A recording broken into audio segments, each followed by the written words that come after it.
Hello and welcome into the Skraby Show for December 3rd, 2025. Thank you for joining me. The Aztecs basketball team back in action tonight. I'm going to I'm actually going to pay a lot more attention to the weeknight games because sometimes I'm doing this show and so the game starts and I'm on the way home or something like that. But I want to get more involved with the Aztecs basketball scene this year because I like Magoon Guath. I like Elsie Harrington. We talked to him on the show. So I am a big fan of some of those guys on the team. And they look pretty good against who did they beat last week? Why am I forgetting it? Or Oregon. They look pretty good against them. Now, Oregon's not the greatest team, but it was just nice that Michigan ended up beating everyone by 40 points. And so that is, it makes you feel better about your team when everybody gets beat by a team like Michigan. So they're going to be playing tonight against Utah Valley. Tonight on the Skraby Show, we're going to get into more of what Joe Musgrove said on Ben and Woods this morning. Also, there is, and I don't know if this is just a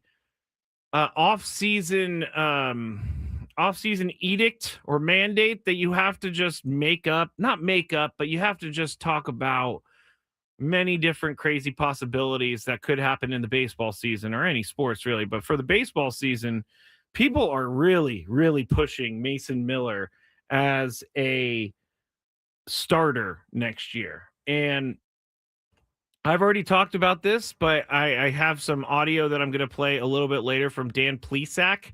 He was on MLB Network. This was a few days ago, so it's a little dated, but I think that we're just going to hear more about Mason Miller becoming a starter, especially when the Padres are short starting pitchers in their rotation. So I think this is an easy thing to put together, I guess, if you're a media member. We had AJ Cassavell on the show earlier from MLB.com, and he was basically saying, like, in a paraphrasing way, why fix what's not broken kind of thing. And I agree with that. So we'll get into a little bit of Mason Miller as the show goes along. But we're going to start with Joe Musgrove because Joe Musgrove is a great dude. And, I've learned all the players we talked to over the years, Joe Musgrove is a guy who's going to give you an honest opinion. So, not many of the Padres are cookie cutter answers. We get a lot of good answers from people, and Joe Musgrove is one of those people. And so when he does interviews and he talks about the Padres, I listen because it's interesting to get a little insight into what players are thinking in the clubhouse. But I found this question from Ben Woods very fascinating because I've never been a professional athlete, as everybody knows. But I do like to get into the mindset of a professional athlete. And Ben Woods asked Joe Musgrove if the ownership stuff distracts him at all. And the reason I was interested in this, because that's something that we don't really think about, is do players get caught up in the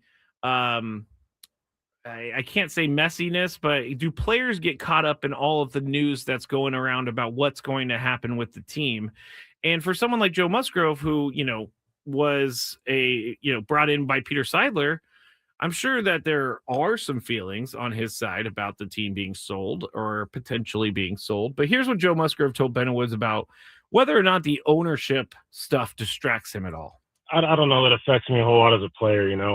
Obviously there's desires that you have as a player. You want an owner that's willing to spend money and put a good product on the field and take care of people in the organization and do the things that the best organizations do. But as a player, you have such a small time in the game that regardless of what scenario I'm in, I'm going to do everything I possibly can to win because this is the only chance I have. There's a lot of what ifs and things you can, hope for, but this is the reality of what I have and the time that I'm playing, and I got to make the most of it. And I think a lot of guys in the clubhouse have the same approach when it comes to, who owns the team. Obviously, there's a lot of things that we would love to see happen, but that's out of our control. And you still have to go out and try to compete with who you got on your team and how the organization's run. So I think that's more how you view it as a player. That is what I thought he would say, because we've talked about this aspect of being a professional athlete before, and that's that you have a very limited amount of time that you're able to be working at the highest level, and so you just have that little bit of time in your life. And in the end, it's going to be the minority of time in your life spent playing baseball, and so he has the right mindset. You can't pay attention to everything that's happening around you. You have to look forward, you have to move forward, you have to keep things moving for yourself, because if you get caught up in all of that different conversation, in all of the different rumors, then I could see a player get a thought in his mind like, man, the team might be sold. Am I going to be traded? Okay, well then I gotta, I gotta make sure I stay here, or whatever it is. But there is that thought in the back of their head, like there could be some changes. And so change, especially for me, is tough. And so I can understand why a sale of a team or ownership scuffle could affect the players on the team, but that's when those players need to keep that outside. That's when those players need to make sure that they do not let that negativity creep into their clubhouse. And I do think the Padres are pretty good at that. I do think over the last couple of years, there's not been too much negativity that has come out of the clubhouse. We haven't heard a lot from the players about players not getting along. And I know someone's probably saying, what about Fernando and Manny? That was a few years ago, more than a few years ago. And I think that Joe Musgrove is spot on here with just focusing on what he can control. I think Braden says all the time, he tells his football players control the controllables.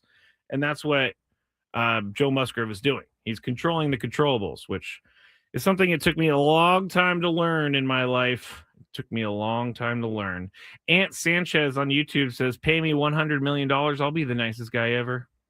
I get it. But Joe Musgrove was a great dude before he got the $100 million.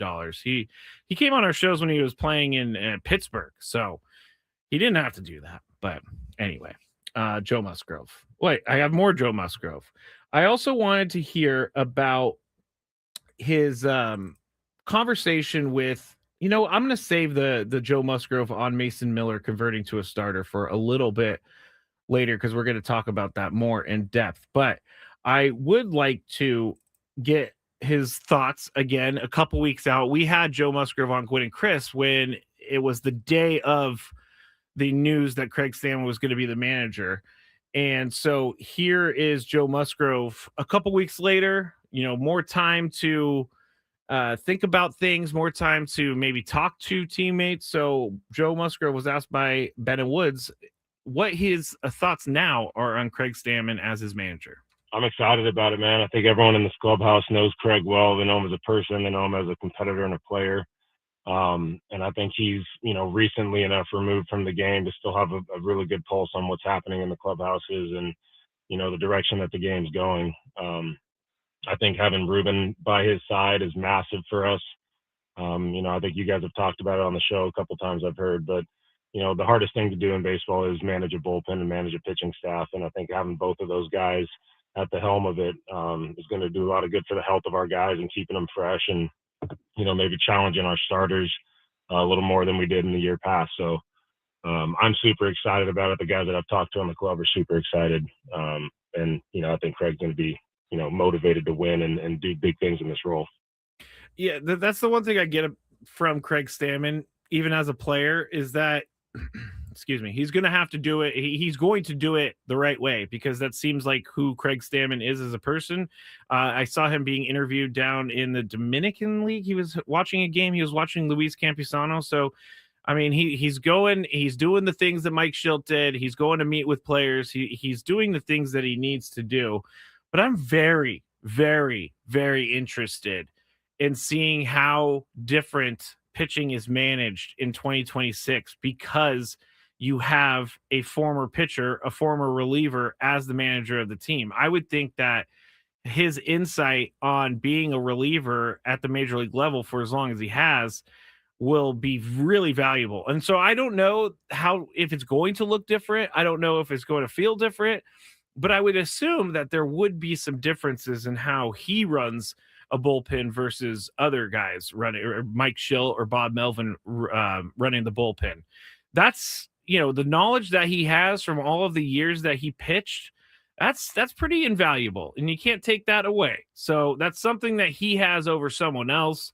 And again, for anybody who is suspect or is still thinking that the hire suspect, I get it. We're going to have to see it in action, but I urge you to at least give it a chance. And I know that Joe Musgrove's not going to come on and be like, oh, I hate this move. I hate this move. I hate this move. I hate this move. I think that all of the guys on the team, without talking to them, I think that they're just they just want to win, and they just want to do what they've been doing the last couple of years, making the playoffs, playing good baseball, and it's really on them in the clubhouse.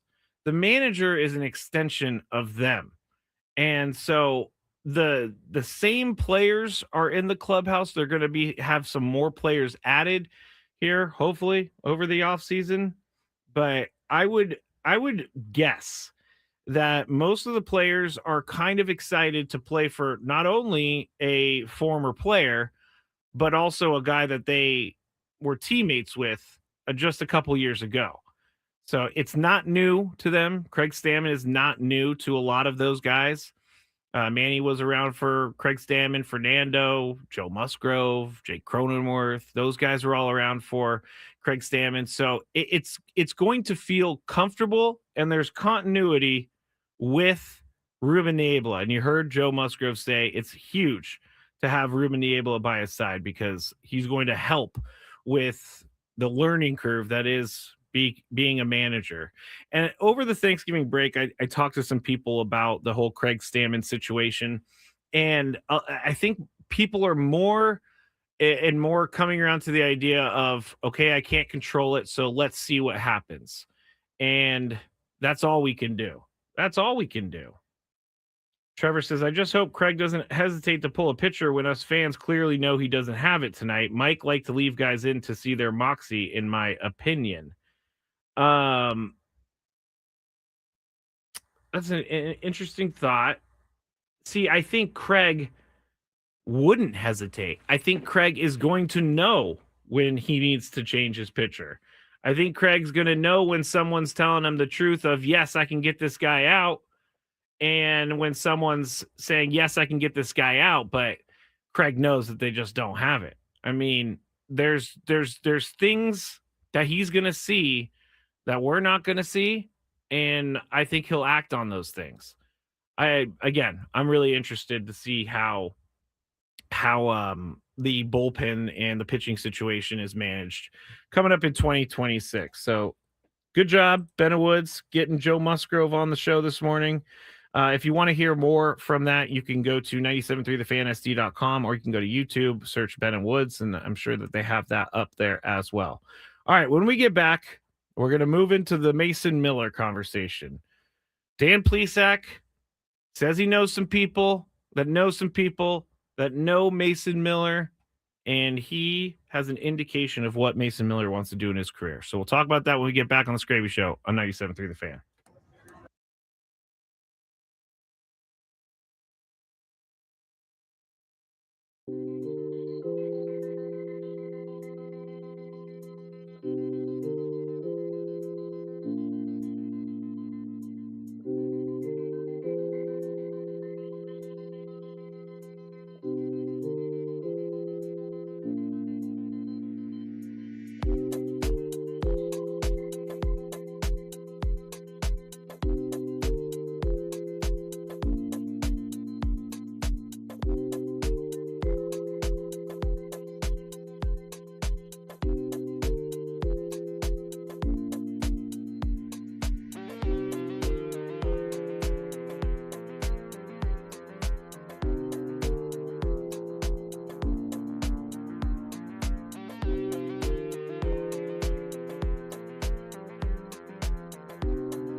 Back here in the Skraby Show, 97.3 The Fan. I'm Matt Skraby. Thank you for listening. You can watch the show if you would like on Facebook, 97.3 The Fan. You could also watch on the Skraby Show YouTube at the Skraby Show and 97.3 The Fan YouTube as well. And X, 97.3 The Fan SD is now broadcasting on X. And you could also listen on the Odyssey app. So make sure you go, if you're on the Odyssey app, make sure you look for my little chapters, because I chapter every single day, and I like when people mention that they like the title of the chapter. So if you do that, let me know if you like the title of the chapter. Before we get into Mason Miller, I need to say that you should join Tier 1 David J. from Hop Run Tours for an unforgettable trip to the Windy City next summer with Ben and Woods to watch San Diego take on Chicago at one of the most historic stadiums in all of baseball. This package from Hop Run Tours will include round-trip airfare, hotel accommodations for 3 nights at a 4-star hotel, a stadium tour, and tickets to 2 games, plus a group dinner with Ben and Woods. Visit 973thefansd.com/Chicago for all of the details. This special fan trip is brought to you by Hop Run Tours, who handles all the travel and event details. 97.3 The Fan is proud to promote this package. Again, 973thefansd.com/Chicago. I went to Wrigley 2 years ago. Yes, 2 years ago. And it was awesome. So if you've never been to Wrigley, actually, Adam and I were talking about this earlier. With the tour included and a 4-star hotel and airfare included and tickets to 2 games and a dinner with Ben and Woods. We didn't specifically talk about the dinner with Ben and Woods, but I mean, if you're going to get a Wrigley Field experience, this sounds like a pretty good deal, I gotta say. Because Wrigley Field, when I went there, I didn't really know what to expect, but we drove by, and it's really just sitting there on the city block, and then you walk inside, and it's like walking into Fenway, where you just kind of feel history, and you feel like when you're at Fenway, well, at least when I was there about 10, 12 years ago, they had some seats that were left from years ago. And so they were very narrow. And I thought that was hilarious that the seats were very narrow, because people in America, I guess, have changed in size over the years. But you just feel history. You see the Green Monster. You see, what is it, Pesky's Pole. You see all that stuff. And it just feels, you just feel like you're in a magical place, is what I'm trying to say. And singing Sweet Caroline with the Bostonians was pretty cool as well. But Wrigley Field, when I started to walk around the park just to see what was there, there's not much to see. There's not much to see. Most of the space, as you can tell, is taken up by the field. So there's not a lot of space, on the walkways. There's not a lot of space around the stadium, but they've done a pretty good job of putting in some nice seats and making the park fun. And this was the first time I walked in. I think it was the facial recognition stuff, because they didn't even make us go through any metal detectors or anything like that, or any lines. They just had us walk into the park, and we either got a yes or a no. So that was kind of crazy. Dominic says, bring the Skraby Nation out to Baltimore next year. Baltimore. I would go to Camden Yards. I would definitely. You hear that, bosses? I'll go to Camden Yards if you want me to go to Camden Yards. I'll do that. I don't know if they go. Did they just go to Baltimore this last year? I don't know if they go back to Baltimore in 2026. I'll have to check the schedule. All right. Mason Miller. Everybody wants him to become a starter. I personally want to see him stay as the closer of the team, because Robert Suarez is going to leave in free agency. And I say he is going to leave. I don't know that for sure, but it's likely that he does leave in free agency. But I was watching MLB Network in the break, and on the bottom, they're doing like these free agent watches. And it said Robert Suarez, free agent watch. And then it said leads MLB with, I believe the number was 72 saves over the last 2 seasons. Maybe it was a little bit higher. But it said he led MLB in saves over the last 2 seasons. And I know that sometimes watching Robert Suarez was frustrating, because I remember it was the Skrabinator game on May 12th against the Angels, where they were up, I think, 4 or 5 runs, and Robert Suarez struggled mightily. They ended up losing the game. That was extremely frustrating, for sure. I remember all of us Skrabinators were feeling good going into that 9th inning with the lead. Everybody was kind of packing up, getting ready to leave, and then boom, he gave up all those runs, and the Padres lose the game. I think there was a grand slam by what's his name? We talked about him all year. He was an Angels player. He hit a grand slam. It'll come to me. But anyway, why did we complain so much about Robert Suarez? Sometimes I look back on what we complained about, and I'm like, why did we complain about that so much? I don't understand why we complained about that so much. He was leading the league in saves. Yes, he gave up some games, but all closers do, and he did a pretty good job for the Padres. I think we're all just perfectionists, and I think that we all just want everything to go the way it's supposed to go. It's not like that in baseball. But why did we complain about Robert Suarez so much? I'm not sure.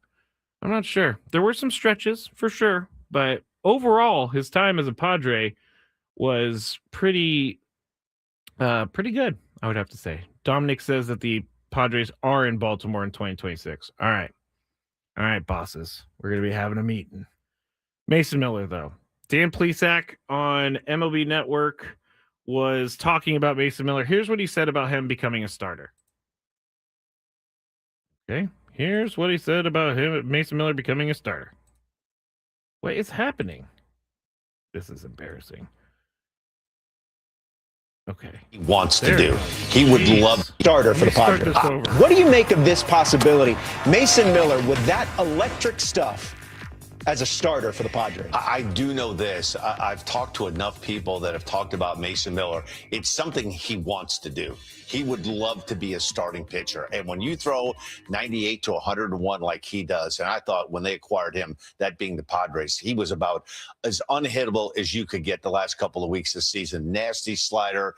He has a changeup that he didn't use that much coming out of the bullpen. I'm sure he'd like to explore adding that third pitch. So if you're 98 to 102 with a nasty slider, and it would give him time to work on that changeup, and he, along like Helsley, if you make this decision, this is what the Padres want to do, you could give him ample time where he could adjust his workouts and be ready to do this. You saw the starting. All right, so there you go. They're saying that Mason Miller, he's heard, Dan Plesac has heard that he would like to become a starter. And this is the question that we're going to be talking about all offseason. And again, my answer is no, don't convert him to a starter. I was talking to someone during the season at Petco Park, Kyle Glazer, formerly of Baseball America. I was talking to him, and I was asking him about starting pitchers versus relieving pitchers, and why certain pitchers can go from reliever to starter, and why some can not do that. And it's all about pitch mix. Well, not all about pitch mix, but it's a lot about pitch mix. You got to have a lot of good pitches that you could throw. Now, Mason Miller has 101, 102, 103 mile an hour fastball. He also has a deadly slider. But as you heard Plesac say, he's got a changeup that he didn't really use. So are two pitches, two really, really good pitches, and then one pitch that he's going to have to work on, is that good enough to be a starter? I don't know. Like, what happens when Mason Miller goes in a game and it's just not working for him? It's just not working for him because, high velocity guys sometimes struggle with command, and he would have a different mindset for sure. I don't think he would be throwing 104 on every single pitch, but I also don't think that people realize how difficult it actually is to throw over 100 over and over and over, and for 7 innings, say. Like, I don't know about that. I haven't done it, but you see guys throwing that hard, and you always see fatigue early. And so, again, I think when you're paying a guy like Mason Miller, and you're paying him nothing compared to his ability, you can get an all-star closer for, I can't say major league minimum, but close to major league minimum. instead of having to pay for like an Edwin Diaz or pay for Robert Suarez, you already have a guy who has proven to you and to everybody else, and even before he was traded to the Padres, that he can close games. Now, I saw this on the chat earlier, but I would actually really like to explore David Morgan becoming a starter. I feel like David Morgan last year showed that he has enough pitches and he can be a good pitcher. I would explore making him a starter over Mason Miller, because you're not going to make David Morgan the closer next year. It's just not going to happen. Like, if you go with Mason Miller as a starter, you could probably go with who else would be closer? Maybe Jeremiah Estrada.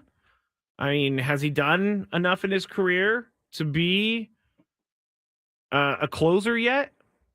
I'm not sure. I like Jeremiah Estrada.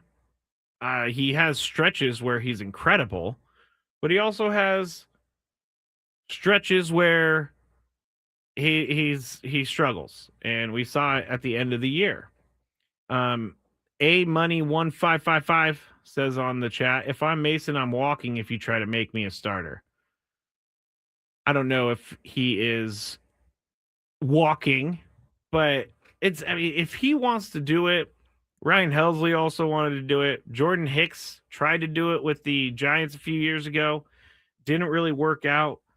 I don't know that Mason Miller is ready to be a starter, maybe down the line, but keep him at closer, please. You have a great closer already in place on the team, ready to go. And you pretty much know that when he comes in the game, he's going to blow 103, 104 mile an hour fastballs past guys, and he's going to make guys swing out of their shoes when he throws a slider. So, and not to mention the stress on his arm and on his body if he was a starter. Now, I'm sure they could figure that out. He's a young guy. He's also very tall. When I met him, I was surprised at how tall he was. But no, I'm not good with the idea of making Mason Miller a starter. I know other people are. There's other options for starter for the Padres. You know, I'm going to say a name, and it's not like a superstar name, but it was a name that we talked a lot about last year, and we talked a lot about right after the season ended. But that's Randy Vasquez. What step is Randy Vasquez going to take this year? And during this MLB Network video, they put up like a graphic of 2026 rotation options. And they have Kyle Hart, Joe Musgrove, Nick Pivetta, JP Sears, Randy Vasquez, Matt Waldron. Matt Waldron disappeared last year. I mean, Nick Pivetta, obviously, we can go with. Joe Musgrove, we can go with. Randy Vasquez, we can go with. Those three right-handed pitchers we know are going to be in the rotation. JP Sears, I'm not sure. I think JP Sears is going to be one of those guys, at least in the beginning of the year, that is up and down and spot starting, things like that. I don't think Kyle Hart's going to be a starter. I think that Kyle Hart is better out of the bullpen. I don't know that he has the stuff to be a starter. And we saw him at the end of the year be pretty good out of the bullpen. So I'm not sure that he's going to be a part of the rotation in 2026. Also, we have some time. Winter meetings are coming up. Things can happen. Brandon says Randy Vasquez, and then he corrected himself, and Brito, all of a sudden, the last player remaining from the Soto trade. That is wild to think about. It is pretty crazy to think about, I have to say, Brandon. All right. When we get back here on 97.3, The Fan, we are going to talk about... Oh, yeah, that's it. Oh, you know what I never did? Shoot. I almost said the other word. I didn't get a chance to play Joe Musgrove talking about Mason Miller becoming a starter. I just yapped for like 10 minutes when I had a professional pitcher's opinion. So when we get back, we're going to play Joe Musgrove talking about Mason Miller becoming a starter. Also, we're going to go to Joe Burrow and talk about what he said about Lane Kiffin today, because I love it. That's all next on 97.3 The Fan. Quinn and Chris.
I have a mess of open tabs on my computer.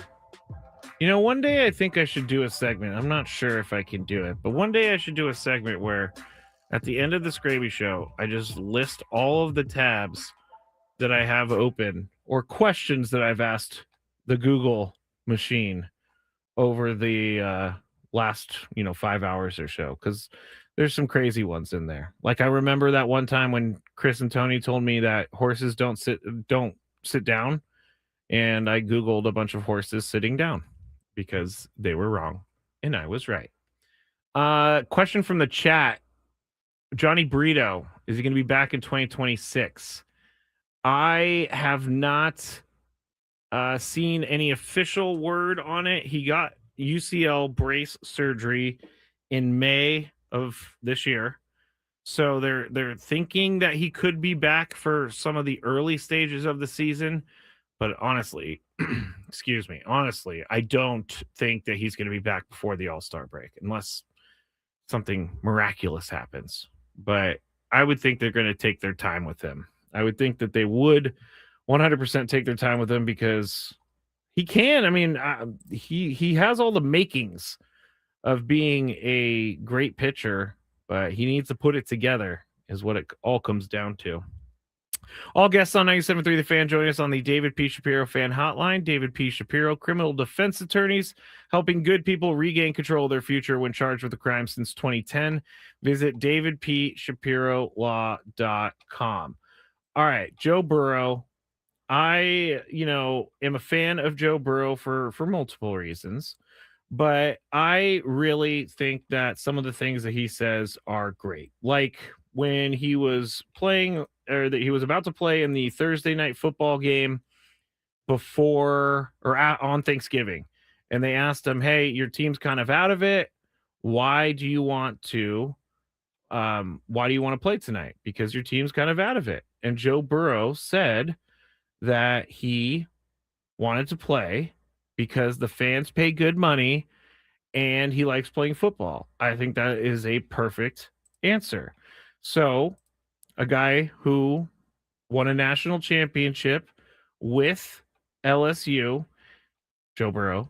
I'm sorry, I'm trying to put this video up on the stream and I'm just struggling mightily with doing it right now. But Joe Burrow was asked by the Cincinnati media. Oh gosh, I have a inception of things happening right now. All right.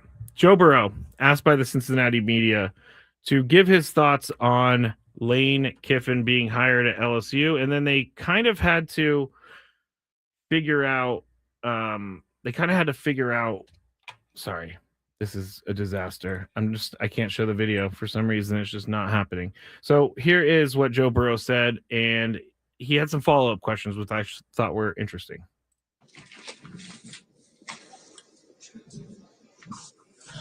I think he's a good coach. I guess we'll see how it goes. Those are my thoughts. Did Lane ever recruit you at any point in time? No. Could you imagine playing in college football playoff or getting ready to and your coach leaving? Is Ole Miss going to make the playoff? Yeah. Yeah, it's certainly not an ideal situation. But does the rest of the staff stay or do they go too? I think you let the OC loose to go be a play caller. Yeah, certainly not an ideal situation for a playoff run. All right. So can anybody tell me if Joe Burrow hates Lane Kiffin or just doesn't care about Lane Kiffin? I'm not sure if he hates him or he doesn't care about him. I think by the question, did he ever recruit you? And he said no. Maybe that was a little indication that Joe Burrow doesn't like Lane Kiffin.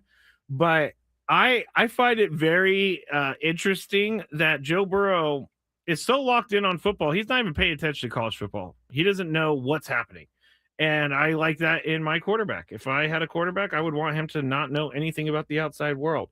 But Joe Burrow asked a really funny question, because when you think about Lane Kiffin leaving to go to LSU, you don't really think about the former coaching staff. So he asked, is the rest of the staff going? Like, that's a big deal. I think that's a big deal. But anyway, I wanted to bring up this Joe Burrow thing. My video did not really work out, but I do think Joe Burrow was throwing a little bit of shade right there at Mr. Lane Kiffin. I can sense some hostility there. Anybody has any thoughts, you can go to the chat and let me know what's going on. All right. Matt Skraby Show, 97.3 The Fan.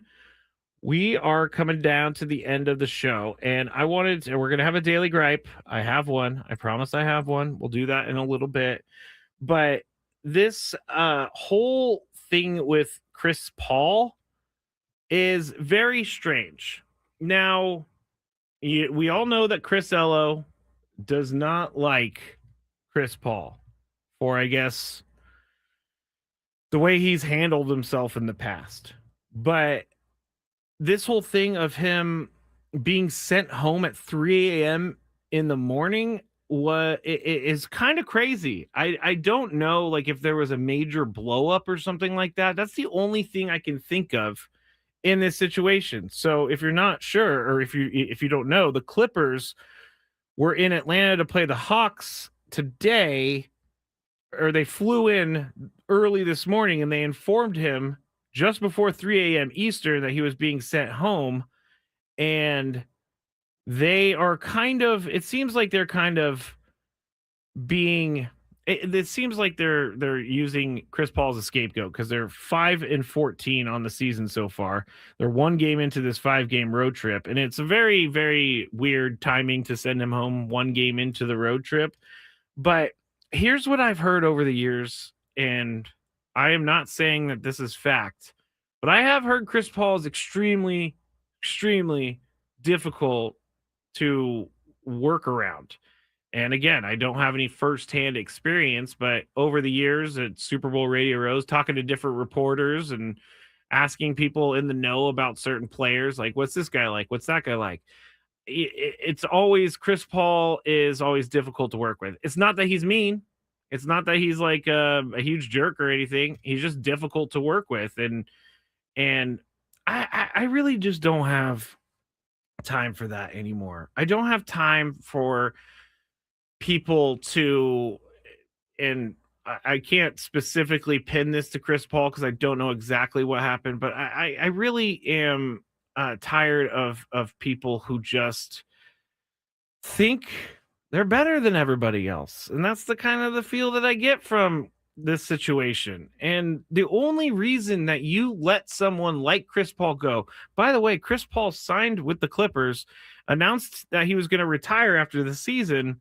So this was supposed to be kind of his swan song year. That's a hard word for 2 words for me to say. Swan song year, where he goes and he retires, and everybody, it's just a nice, fun last season of his career. Well, it's not fun when you're 5-14, but a lot of the pundits, sports pundits, NBA pundits out there are saying that this is like one of the worst ways to dismiss a player from a team, and dismiss a player from a team who has as much equity in the NBA over the years as Chris Paul does.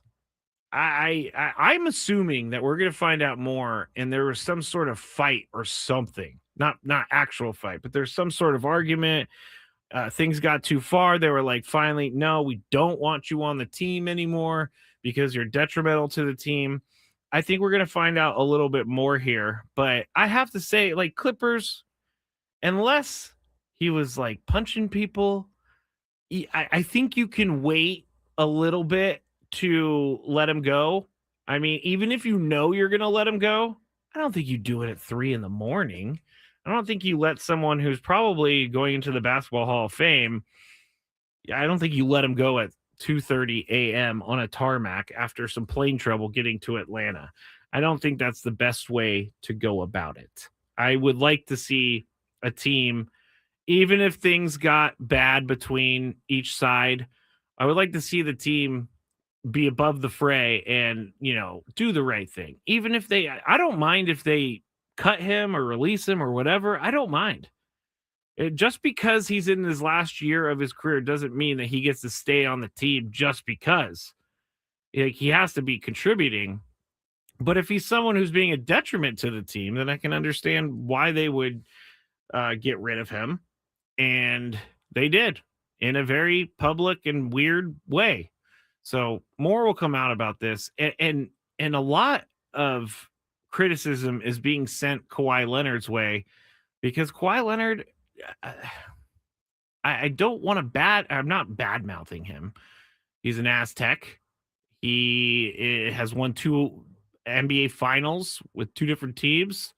I mean, he's a great basketball player, but he just doesn't play enough for me if I'm on that team, and I don't even know if this is a thought, but it's like, man, this guy is getting all of our money and he's not contributing at all. Like James Harden isn't even a question anymore about, his commitment. But Kawhi Leonard misses a lot of games. And Kendrick Perkins said that Kawhi signing with the Clippers is going to set the Clippers back 15 years. Now, I don't know if they're going to be set back 15 years, but it does seem like the money that they invested in him, this whole scandal with the pay him to do nothing thing has been going on. And it seems like the Clippers are just one big mess right now. So what are they? 5-14. The Clippers, 5-14. Kawhi Leonard, so that's 19 games. He's played 11 games this year, but he's almost missed half of the games, just over half of the games. But I don't know. I can't say that he's the worst superstar in the history of the NBA. I'm not going to go that far. I'm not going to say that he's ruined the Clippers for 15, 20 years. Can't say that either. But I can say I would, because last year he played 37 games. He hasn't played more than, in 2023, he played 68 games. Other than that, the last time he played 70 or more games was in 2016. So it's just a weird situation. It's unfortunate because Kawhi Leonard is a good representative of San Diego, and I don't like that the criticism is happening. But when your best ability is your availability and you aren't available, things get a little weird. What's annoying Skraby today? Let's find out. It's time for the Daily Gripe. All right. Dominic said on the chat something that I thought when I found out Chris Paul got, cut at 3 a.m. at the airport. Dominic says, well, at least he was already at the airport. No joke. Thought the same thing. I was like, well, that's kind of easy for him. You can just hop on a flight and go home. My daily gripe today is something that happened this morning when I was getting ready for the day. Got my coffee, sat in front of my computer, and I was starting to check out the news. It's actually around the time that I found out about the Chris Paul thing. Checking out the news, just kind of sitting there reading some stuff. And my dog Lucky comes in and he wants to say hi. And he's a big dude. He's 95 pounds and he's very tall. And as he was turning around to leave, his big old tail smacked my coffee cup. And the coffee went everywhere. I mean, everywhere. Like there's this little desk thing that, is sitting on top of another desk. All of the coffee was under the desk thing. All of the coffee was all over the papers I had. And I couldn't be mad at Lucky. It wasn't his fault. But my daily gripe is, man, was that a mess. Cleaning up, daily gripe, here it is. Cleaning up liquid messes or messes in general before 8 a.m. is not good for the mental health. I will tell you that. I'm not going to blame Lucky, though. All right, we're back tomorrow. Tony's out for the next couple days, but Chris and I will be back for you tomorrow before Thursday Night Football. Have a great night, everybody. Every group